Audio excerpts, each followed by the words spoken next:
Au risque d'une approximation indigne d'un événement mettant à l'honneur la science, je dirais, à vue de nez, qu'on a dû parler d'Elon Musk à peu près pendant un tiers des tables rondes. Vous imaginez aisément qu'il en sera de même lors de celle-ci, qui est consacrée aux grandes constellations de satellites telles que Starlink. Ce sera l'occasion d'évoquer les opportunités offertes par ces constellations, connectivité mondiale, services innovants, tout en examinant les risques associés, tels que la pollution spatiale, la réflexion de la lumière solaire ou les interférences. Alors on en parle tout de suite.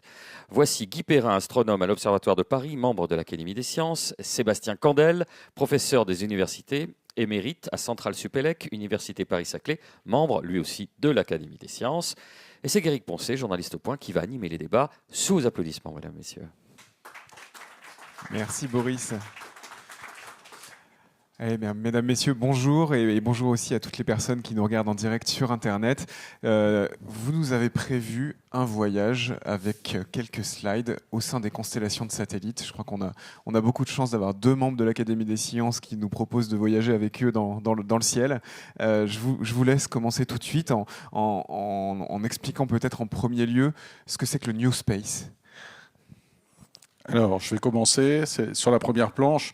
Tout d'abord, peut-être en introduction, dire que ce qu'on va vous expliquer maintenant, en fait, c'est le résultat aussi d'un travail de l'Académie des sciences et d'un rapport qui a été publié l'an dernier, qu'on peut trouver assez facilement en googlisant le rapport sur les constellations de satellites de l'Académie des sciences. Donc, n'hésitez pas à le faire.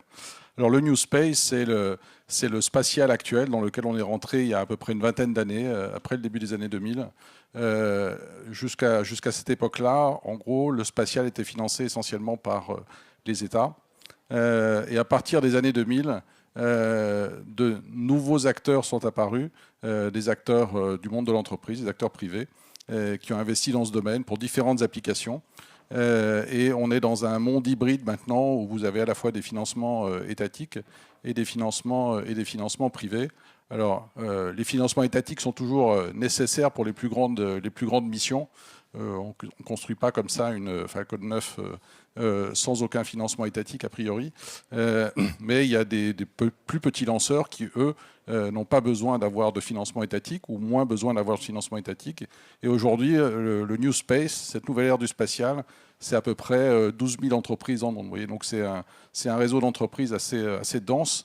Qui révolutionne le domaine avec certains marqueurs de l'évolution ou de cette révolution qui sont comme par exemple la réduction des coûts de lancement de manière assez spectaculaire. On a gagné un facteur 10 en une vingtaine d'années et on gagnera peut-être encore un petit facteur 10 dans les années qui viennent. C'est pas garanti, mais c'est pas impossible.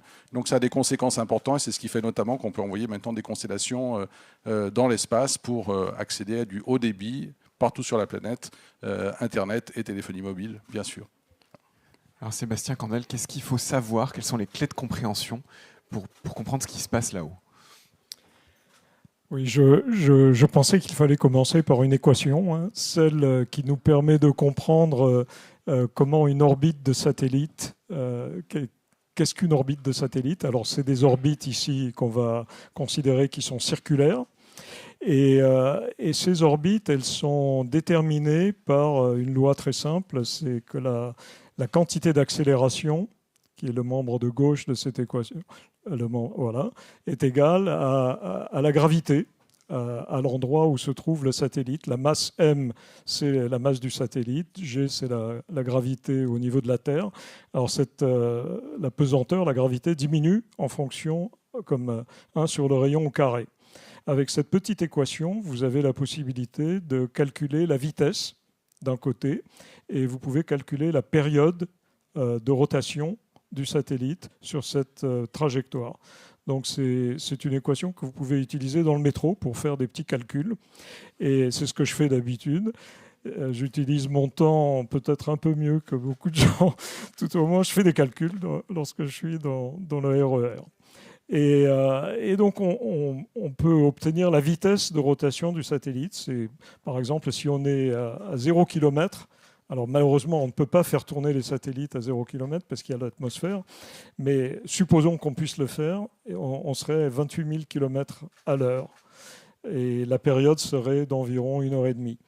À 500 km d'altitude, la vitesse est de 27 000 km à l'heure. et on fait le tour de la Terre en 1 heure 34 minutes.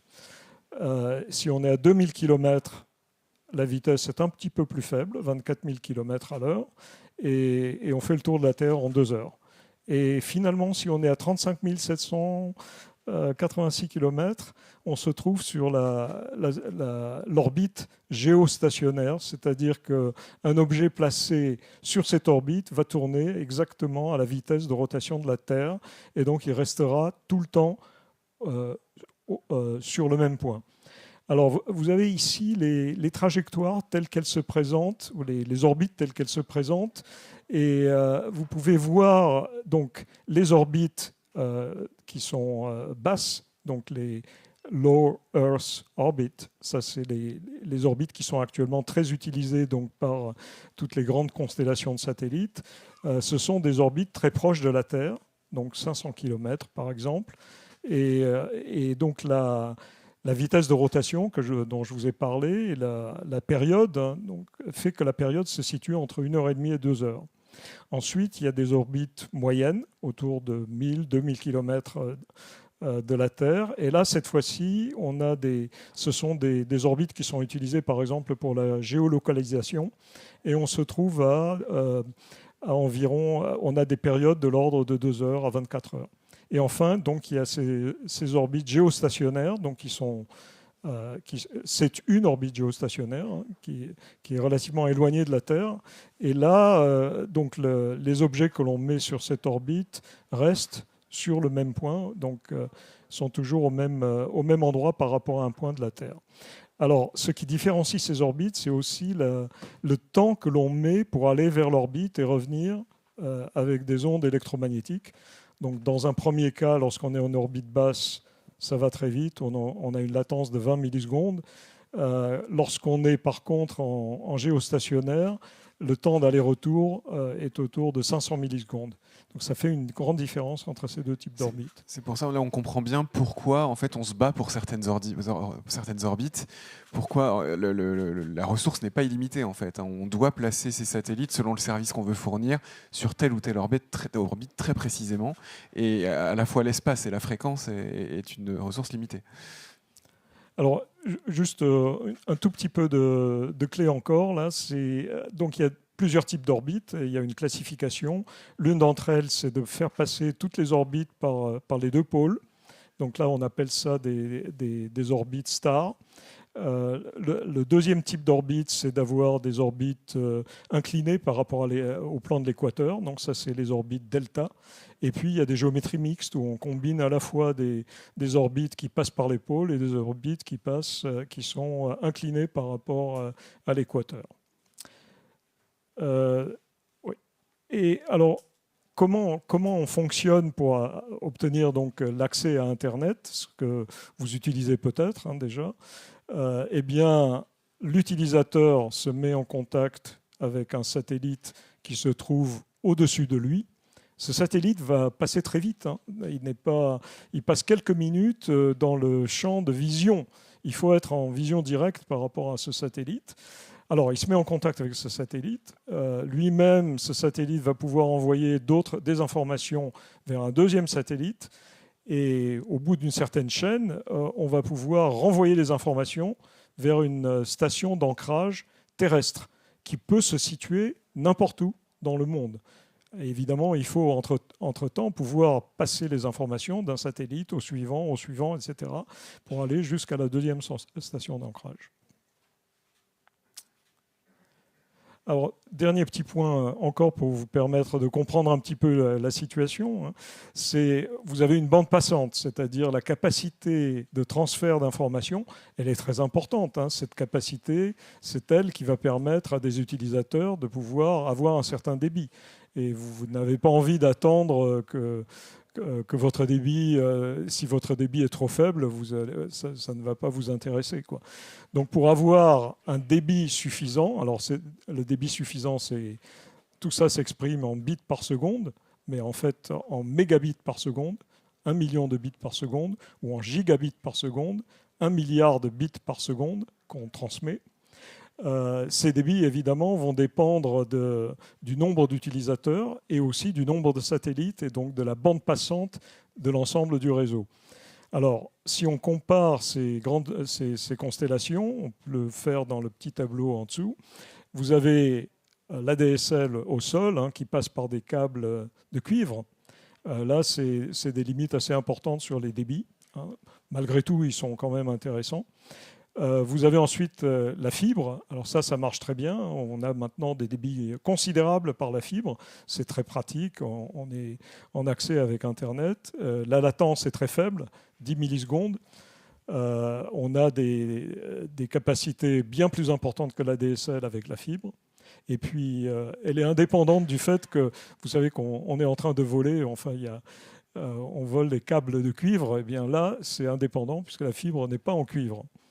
Et puis, la troisième option, c'est une constellation. Alors, celle qui fonctionne actuellement, c'est Starlink. Et vous voyez qu'elle a des capacités de transmission, de débit, qui sont intéressantes, avec 20 millisecondes de latence, donc c'est relativement faible. Mais ce débit dépend fortement du nombre de satellites et du nombre d'utilisateurs. Plus le nombre d'utilisateurs augmente, plus le nombre de satellites doit aussi augmenter. Alors, Guy Perrin, vous vouliez prendre un exemple concret, hein, avec une constellation qui fonctionne, comme vous l'avez dit, c'est Starlink. Alors justement, donc voilà quelques données sur Starlink. Vous avez un état des orbites il y a quelques temps déjà. Là. On en est déjà à la deuxième version des satellites Starlink aujourd'hui. En septembre de l'année dernière, on était déjà à peu près 6400 satellites en orbite. Donc ça va assez vite, avec un objectif terminal qui est de 42 000. Aujourd'hui, l'autorisation, c'est 42 000 satellites et peut-être 48 000 dans l'avenir pour Starlink. Et on estime qu'aujourd'hui, en 2025, on devrait avoir à peu près, cette constellation devrait avoir à peu près 8000 satellites en orbite. Et c'est des satellites qui sont en orbite basse, entre 350 et 500 ou 500 et quelques kilomètres. Voilà. La capacité de Starlink, quand Starlink sera complet, ce sera une capacité qui sera à peu près comparable à celle de la 5G terrestre pour la France seulement. Pas la 5G au niveau du globe, mais la 5G au niveau de la France, avec une capacité d'environ 300 terabits par seconde. Donc voilà ce que c'est que Starlink. Vous voyez que la constellation sur cette image-là n'a pas de satellites au pôle. En fait, il y en a quelques-uns qui passent près des pôles, mais c'est évidemment pas, dans le cas de cette constellation, l'objectif premier. Alors, cette constellation, elle est lancée de manière un peu particulière. Elle est lancée par des fusées Falcon 9. Et Falcon Heavy aussi. C'est ces fusées qui ont une capacité de récupérer leur booster, donc leur propulseur à poudre. Il y a un autre avantage aussi, donc c'est réutilisable, donc ça veut dire des coûts de lancement qui sont plus faibles. Ce qui est important quand on veut lancer un très grand nombre de satellites. Vous avez là sur cette image un exemple d'une soixantaine de satellites dans une coiffe de Falcon 9. Et un autre avantage de Starlink par rapport à ses concurrents, c'est qu'Elon Musk lance aussi des satellites en profitant de lancements qui sont déjà financés par des clients. Et donc ça veut dire ça a une réduction des coûts de lancement qui est considérable et qui fait qu'aujourd'hui c'est la seule qui soit véritablement aujourd'hui en état de fonctionner économiquement, voilà, et qui soit donc rentable. Sébastien Candel, quelles sont les grandes évolutions technologiques qui permettent aujourd'hui d'avancer aussi vite ? Alors évidemment, tout ça n'est possible que parce qu'il y a eu des développements de la recherche, de la technologie très importants. Donc en particulier dans le domaine de l'information, hein, de la transmission de l'information, de la manière de gérer cette information.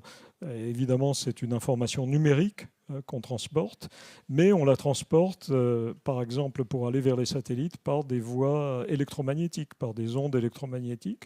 Donc il y a eu aussi beaucoup de progrès dans ce domaine, hein, les télécommunications, radiofréquences, hein, et aussi les communications laser. En radiofréquence, on est autour de fréquences de l'ordre de 30 GHz. 10 à 30 GHz, donc des longueurs d'onde qui font 30 cm à 10 cm. Alors pourquoi on n'utilise pas des fréquences plus courtes? On essaye de le faire, mais c'est parce qu'elles sont moins faciles à transmettre au travers de l'atmosphère. Alors donc là, il y a beaucoup de développement du point de vue technique aussi dans le domaine des lanceurs. la réutilisation, hein, c'est quelque chose de relativement récent. Hein, ça date des années 2010. À partir de 2010, il y a eu beaucoup d'échecs d'abord, et maintenant, c'est quelque chose qui marche pas trop mal. La propulsion plasmique, ça c'est aussi un développement qui s'est fait au cours de ces années. Hein. Donc là aussi, ça repose sur beaucoup de science, hein, mais au final, ça donne des petits moteurs plasmiques qui sont très intéressants pour la mise à poste des satellites et le contrôle d'attitude et d'orbite à bord des satellites. Alors, ici, on a fait aussi une liste des atouts de ces grandes constellations. Elles ont un caractère d'universalité, hein, puisque vous voyez, elles tournent autour de la Terre entière. Il y a une permanence, mais il faut beaucoup de satellites. Il y a un haut débit, mais là encore, on a une contrainte sur le nombre de satellites. Il y a la faible latence, qui est très intéressant, puisqu'on est en orbite basse. Il y a une résilience aux agressions, puisque c'est des systèmes distribués. On n'a pas les catastrophes naturelles qui peuvent gêner, disons, la transmission. Et donc, ici, on n'est pas sujet à ces agressions. Et puis, il y a des capacités stratégiques d'intervention en des situations d'urgence. J'ai mis aussi ici une antenne créée cette fois-ci par une société française, hein, Greener Wave, qui est très intéressante, hein, qui permet cette fois-ci pour les utilisateurs qui peuvent être particulièrement intéressantes du côté terminal, du côté utilisateur. Donc il y a beaucoup de développement de recherche dans ce domaine. Hein. Donc ces constellations s'appuient bien sûr sur ces développements. Oui, cette planche montre un peu les propulseurs plasmiques. Ce sont des propulseurs qui donnent des poussées très faibles, hein, 0,1 newton. Ça paraît vraiment ridicule. C'est le 0,1 newton, ça ne déplace pas beaucoup de choses sur la Terre. Mais dans l'espace, c'est important. Et si on fait fonctionner ce moteur pendant des durées importantes, on obtient une impulsion qui peut être même très supérieure à celle d'un moteur fusée classique. Et il y a des gains de masse importants lorsque vous voyez plusieurs centaines de kilogrammes de masse qui peuvent être gagnés sur une masse initiale de 3 tonnes pour la charge utile. Ces propulseurs plasmiques, la société Safran est notamment très bien placée dans ce domaine, et ils sont importants, hein, pour le contrôle d'attitude et d'orbite des satellites. Alors, l'autre aspect du problème, c'est la réutilisation. Donc, effectivement, Falcon 9 a réussi à l'utiliser d'une façon très récurrente. Mais il y a des projets en Europe et en France. Hein. Donc, il y a un moteur qui s'appelle Prometheus, qui est en développement pour assurer cette possibilité de réutilisation. Et puis, il y a des projets de démonstration. Hein. Donc, d'abord Callisto, c'est un petit démonstrateur, et un projet un peu plus grand, Themis, avec 3 moteurs du type Prometheus. Et tout ça, c'est pour préparer Ariane Next, c'est-à-dire après Ariane 6. Actuellement, on a Ariane 6 qui a volé une première fois. Et dans l'avenir, on doit s'appuyer sur peut-être des Ariane Next. Alors, je profite qu'on soit au rayon des lanceurs. On a tous vu le succès du vaisseau Starship ces derniers mois, dont le premier étage a été récupéré. Le vaisseau lui-même a réussi aussi à revenir à d'autres occasions. Il peut mettre 130 tonnes en orbite. Aujourd'hui, un lanceur, c'est 8 à 20, 25 tonnes, corrigez-moi si je me trompe, mais est-ce que le fait de passer à 130 tonnes en orbite, ça va totalement transformer le secteur et permettre aux constellations d'évoluer différemment? Je peux peut-être répondre là-dessus. Un des enjeux de Starship, il y a plusieurs enjeux de Starship, mais un des enjeux, c'est la réduction justement du coût au kilo du lancement. Et un objectif de Starship, c'est d'arriver à baisser ce coût au kilo, qui aujourd'hui est de l'ordre entre 1000 et 2000 euros ou 2000 $ le kilo, à 200. Voilà. Et donc oui, ça aura un impact, ça aura potentiellement un impact très fort sur la capacité à mettre des constellations de satellites en orbite autour de la Terre. Absolument. Alors, vous vouliez nous parler aussi, Guy Perrin, des problèmes que ces constellations peuvent poser pour l'astronomie. Alors là, c'est l'astronome du coup qui vous parle. Oui, pour nous, c'est pas une bonne nouvelle du tout. Alors il y a deux types d'effets qui sont problématiques pour nous. C'est les effets dans le domaine optique, de l'UV jusqu'au proche infrarouge, disons, ou infrarouge, et des problèmes dans le domaine radio. Alors dans le domaine optique, le problème, c'est que ces satellites réfléchissent la lumière du Soleil. Alors, évidemment, quand le Soleil n'est pas très loin, donc ça concerne le début de nuit et la fin de nuit. Et ce faisant, ça crée des traces, comme on le voit sur cette image, ici pour vous. Ces traces, évidemment, perturbent les observations.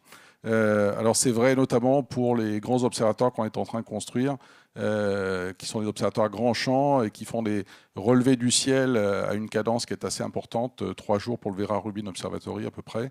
Ce qu'on souhaite faire là, c'est observer des phénomènes non récurrents et donc des phénomènes transitoires. Évidemment, une fois que un satellite est passé sur un phénomène transitoire, on ne le reverra plus jamais. Et on estime aujourd'hui qu'il y aura à peu près 30% des données qui seront perturbées par, ne serait-ce que par une constellation de type Starlink seul, avec 42 000 satellites. Voilà. Alors, la communauté astronomique internationale a réagi en faisant des conférences et puis aussi en montant un centre au travers de l'Union astronomique internationale, le Centre pour la protection des cieux, avec un appel à limiter l'altitude des satellites à 600 km, à une magnitude 7. À l'œil nu, on voit jusqu'à la magnitude 6. Maintenant, eh bien, on a même des discussions au sein d'un comité de l'ONU qui s'appelle le QPA en français ou le COPIOS en anglais, avec un group of friends qui discute. C'est un groupe de travail dans cette terminologie pour limiter les effets négatifs. Avec une bonne coopération pour l'instant des premiers industriels du domaine, dont Starlink et Kuiper. Alors, c'est loin d'être sous contrôle et je vais passer à l'exemple de, par exemple, ce satellite Blue Walker 3 qui a été lancé il y a 2 ans maintenant. 64 mètres carrés d'antenne, donc un cauchemar pour nous, puisque ça en a fait la 6e étoile la plus brillante du ciel. Vous voyez, donc si on avait une grande quantité de satellites de ce type-là, ça serait vraiment catastrophique pour l'astronomie. Alors l'autre problème, en radio, là c'est un problème complètement différent, c'est pas la réflexion de la lumière solaire vers le sol qui pose problème, mais c'est l'émission elle-même par les satellites qui émettent naturellement en radio pour les télécommunications. Alors en principe, c'est régulé par l'Union internationale des télécommunications. Mais en fait, le problème que nous avons là, c'est que dans le domaine radio, c'est comme si nous avions des lasers projetés depuis le ciel par des satellites en direction des télescopes optiques. Et donc évidemment, ça produit un signal qui est énorme, surtout pour les observatoires modernes qui sont faits pour détecter des signaux extrêmement faibles. Et donc ça nous pose beaucoup de problèmes parce que nos observatoires radio, on les construit dans des sanctuaires radio où on n'a pas le droit d'utiliser un téléphone portable et on se retrouve avec une constellation qui au-dessus évidemment inonde de signal ces observatoires. Alors il y a quand même des progrès qui ont été faits, notamment il y a un accord avec Starlink pour que les émissions cessent au-dessus de ces observatoires, donc c'est une très bonne chose, ça va dans le bon sens.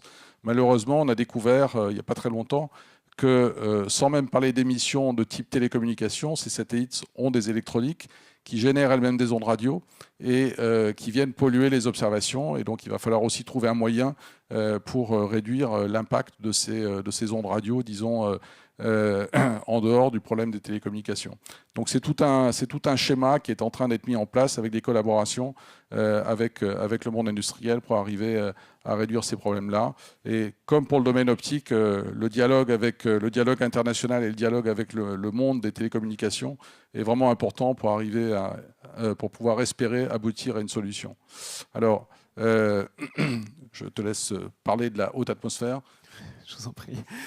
Voilà, donc maintenant, tous ces lancements, évidemment, ils posent des problèmes d'environnement. Alors, le premier, c'est quand même qu'on lance un très grand nombre de fusées, une centaine par an de Falcon 9. Hein, donc, ils ont lancé les dernières années environ une centaine de fusées et chacune d'entre elles dégage 1400 tonnes.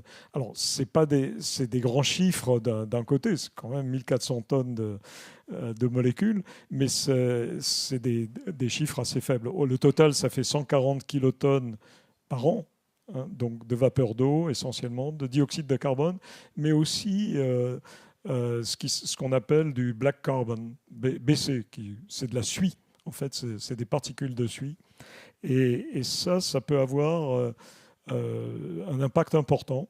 Alors, de nouveau, ces quantités de suie peuvent paraître faibles, mais les moteurs fusées sont réglés de façon riche, c'est-à-dire que la combustion, il y a un excès de combustible, de kérosène dans ce cas, par rapport à l'oxygène, et donc il y a beaucoup de particules.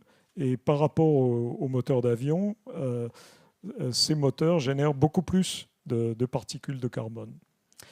Et ces particules de carbone, eh bien, elles sont envoyées dans une zone de l'atmosphère, la très haute atmosphère, qui est relativement calme. Dans cette zone, il n'y a pas la température est pratiquement constante, et parce que la température est constante, il n'y a pas de grand mouvement, il n'y a pas de convection qui s'établit, et donc ces particules et les molécules qu'on envoie vont rester longtemps dans cette région. On dit que le temps de séjour est important. Donc c'est des temps de séjour qui sont longs dans cette région.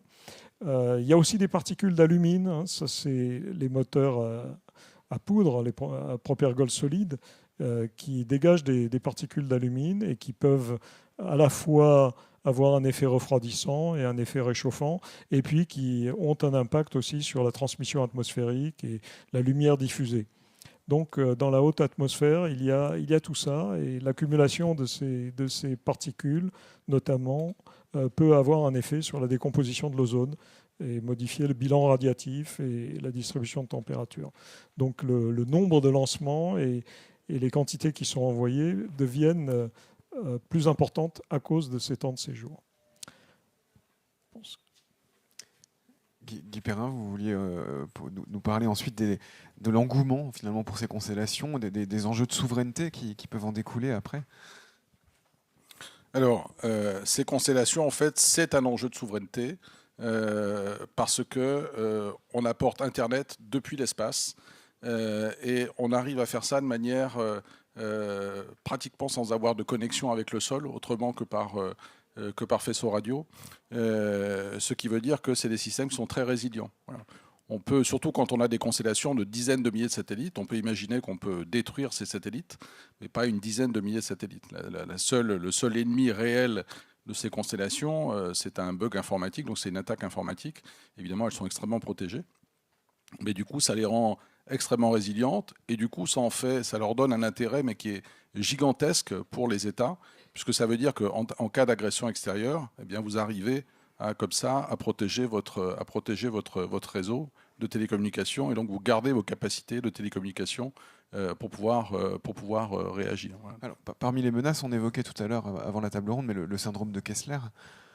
Exactement. Est-ce que ça vous paraît être une Alors menace réelle ? Ça, c'est une menace qui n'est pas très connue, mais on y arrive là par cette planche. En fait, ce qu'il y a d'assez impressionnant, c'est la quantité à la fois de satellites que nous avons maintenant en orbite dans l'espace. En 2024, quand on a fait notre rapport, on en était à 14 000.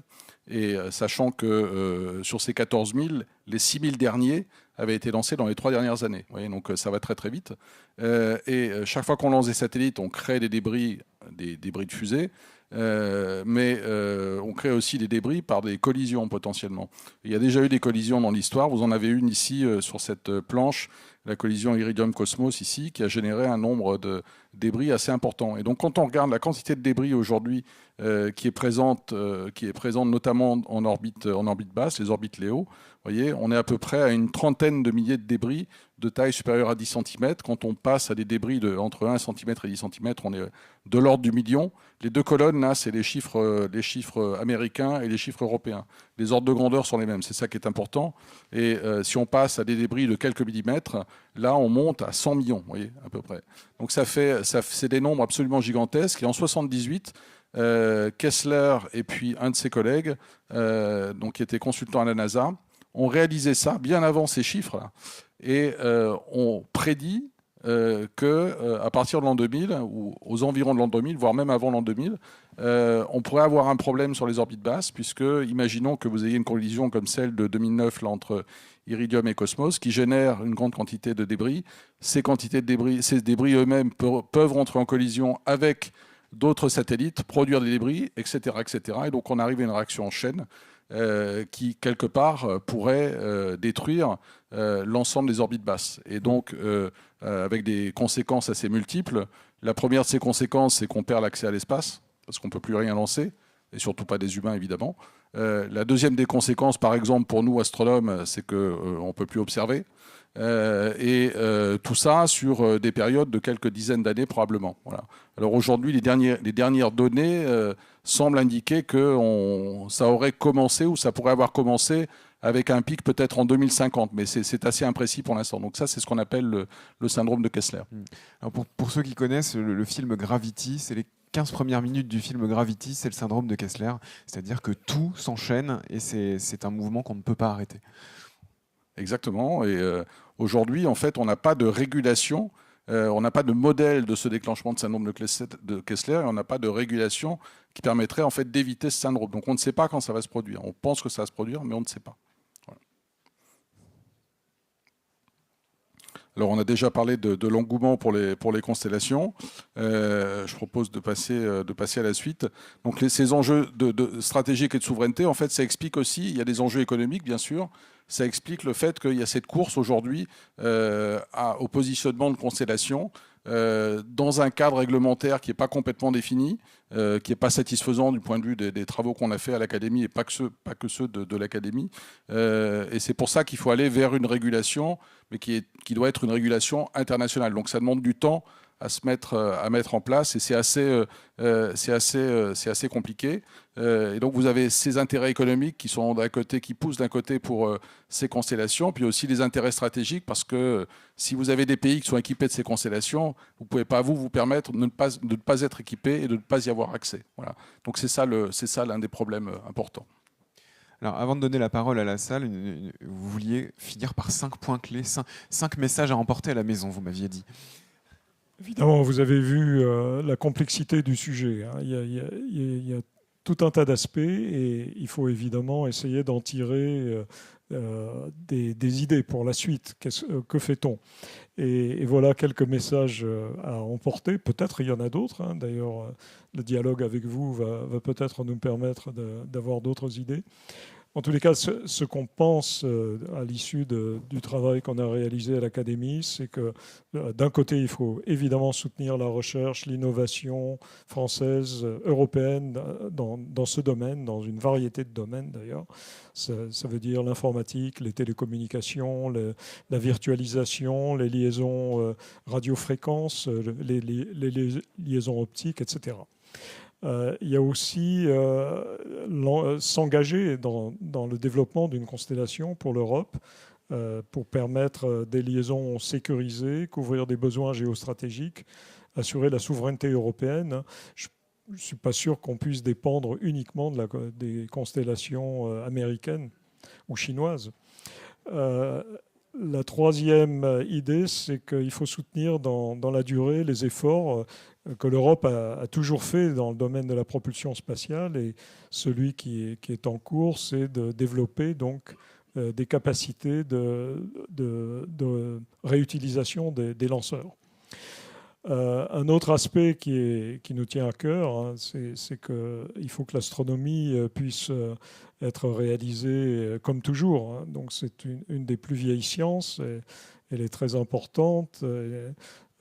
Comprendre ce qui se passe dans le ciel, c'est fondamental pour nous. Savoir où on est dans la Voie lactée, c'est vraiment quelque chose d'important. Et là, les astronomes sont très gênés. Et donc, il faut absolument que ces problèmes d'impact négatif soient pris en compte et traités.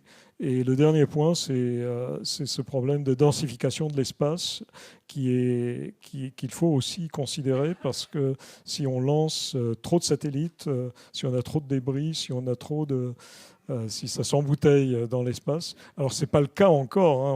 On est loin de... Quand on calcule un petit peu les quantités par volume, elles sont très faibles. Voilà, c'était les 5 points qu'on voulait vous donner un petit peu en termes de conclusion et en attendant vos réactions. Merci Guy Perrin, Sébastien Candel, on les applaudit chaleureusement.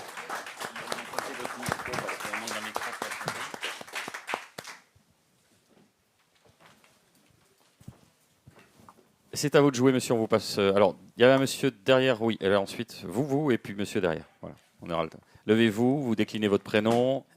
Non, Bonjour, Philippe Lemoine. voilà, ça Je peux vous marche. le donner, pas de souci. Comment c'est possible qu'en 20 ans, quelqu'un comme Elon Musk ait pu techniquement et financièrement dépasser les États, qui étaient quand même déjà sur un marché concurrentiel à l'époque, et faire bien plus performant qu'aujourd'hui tout opérateur sur la planète?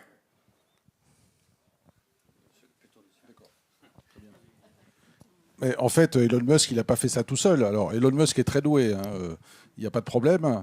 Mais il a aussi bénéficié de programmes en fait, qui étaient pour la NASA. Avec il a été un acteur important de l'après-navette spatiale. Le modèle de réutilisation précédent, c'était la navette spatiale. Et ça n'a pas marché du point de vue des coûts, qui étaient beaucoup trop importants. Alors, il a fallu trouver un autre modèle. Et c'est celui-ci qui a été mis en œuvre et fortement financé par la NASA. Voilà. Le programme Starship dont on a parlé, c'est pas que de l'argent d'Elon Musk. Starship, ça va être utilisé pour la reconquête de la Lune. Et donc, vous avez beaucoup d'argent de la NASA. Voilà. Donc, quand on dit que le New Space, c'est essentiellement des entreprises privées et l'arrivée de capitaux privés, pour les gros moyens, c'est pas tout à fait vrai. Il y a un peu les deux, mais il y a surtout quand même les grandes nations spatiales qui sont derrière. Voilà. Et après, c'est un ensemble de savoir-faire et une approche assez disruptive de ces satellites Starlink, où finalement on n'a plus besoin de construire des satellites avec des normes spatiales très fortes, puisque ces satellites doivent rester en orbite pendant à peu près 5 ans. Et donc on fait des satellites qui ne coûtent pas cher, avec des méthodes qui ne sont pas du tout les méthodes du spatial traditionnel. Voilà. Donc c'est là qu'il a innové quelque part. Voilà. C'est comme les pailles en plastique, c'est du jetable. Quitte à perdre d'ailleurs des satellites, hein, il y en a 300 ou 400 dont on n'a plus le contrôle. Mais parce qu'ils sont bon marché, donc on les laisse, ils vont descendre. Finalement, ils descendent quand même. Hein. Tous ces satellites qui sont en orbite basse redescendent sur Terre, donc sont brûlés au moment de leur entrée dans l'atmosphère. Pardon ? Au bout de quelques années, 5-6 ans, quelque chose comme ça. Ouais. Oui, parce qu'il y a quand même un petit frottement atmosphérique. Non, il faut le dire dans un micro. Donc d'abord, monsieur va poser la question, et puis après, on vous laissera poser une question. Oui, bonjour, Patrick Sandré, merci beaucoup pour votre intervention, donc, au cours de laquelle vous avez bien finalement mis en lumière deux injonctions qui peuvent paraître un peu contradictoires, c'est-à-dire éviter la surdensification des constellations de satellites, et en même temps, vous soulignez vous-même la nécessité, souvent pour des raisons géostratégiques, de chaque bloc mondial, Chine, Europe, de disposer de sa constellation. Alors, on a parlé notamment de l'Europe pour son réseau de l'occasion GPS, mais il y en a d'autres. Ah oui. Iris-2. Et donc, il y avait une question. Comme je suis pas forcément naturellement optimiste dans le monde d'aujourd'hui sur le pouvoir des régulateurs de freiner certains objectifs majeurs géostratégiques, quelle est votre vue sur à quoi peut-on s'attendre dans les 10 années qui viennent? Je vous sens néanmoins optimiste dans le sens de dire on n'est pas non plus au bord d'un seuil absolument critique, mais voilà, je voulais avoir votre vision. Alors, je crois qu'il y a deux questions. La première, c'est notre injonction contradictoire. En fait, vous avez les très grandes constellations type Starlink ou Kuiper. On parle de dizaines de milliers de satellites. La constellation stratégique européenne, c'est pas du tout cet ordre de grandeur-là. Hein. C'est entre 100 et 200 satellites, si vous voulez. Donc, c'est pas le même problème. Ensuite, sur la régulation internationale ou sur les possibilités de régulation internationale, l'arrivée du syndrome de Kessler, à un moment donné, ça va un peu précipiter les choses aussi. Hein. Les constellations qui ont un but économique, si elles veulent ne pas boire la tasse, faudra qu'elles collaborent. Voilà. Donc, à un moment, moi, je pense que ça va se faire. Voilà. Mais ça va se faire quand on arrivera près, en fait, de la catastrophe, parce que tout le monde y aura intérêt. Voilà. Donc, ça finira par se faire. Il faut espérer que ça se fasse de la manière la moins difficile et la moins douloureuse possible. Voilà. Dernière question, monsieur. C'est d'un point de vue militaire. Par exemple, en cas de conflit mondial généralisé, j'ai compris que le réseau avait une grande résilience. J'ai compris peut-être à tort que cette résilience était physique, c'est-à-dire il y a tellement de satellites que si on en détruit une petite quantité, le réseau marchera toujours. En revanche, et c'est là ma question, Ne peut-on pas, avec des brouilleurs assez simples et assez simples quand même, brouiller finalement tout ou partie du réseau, tout en le laissant tranquille d'un point de vue physique?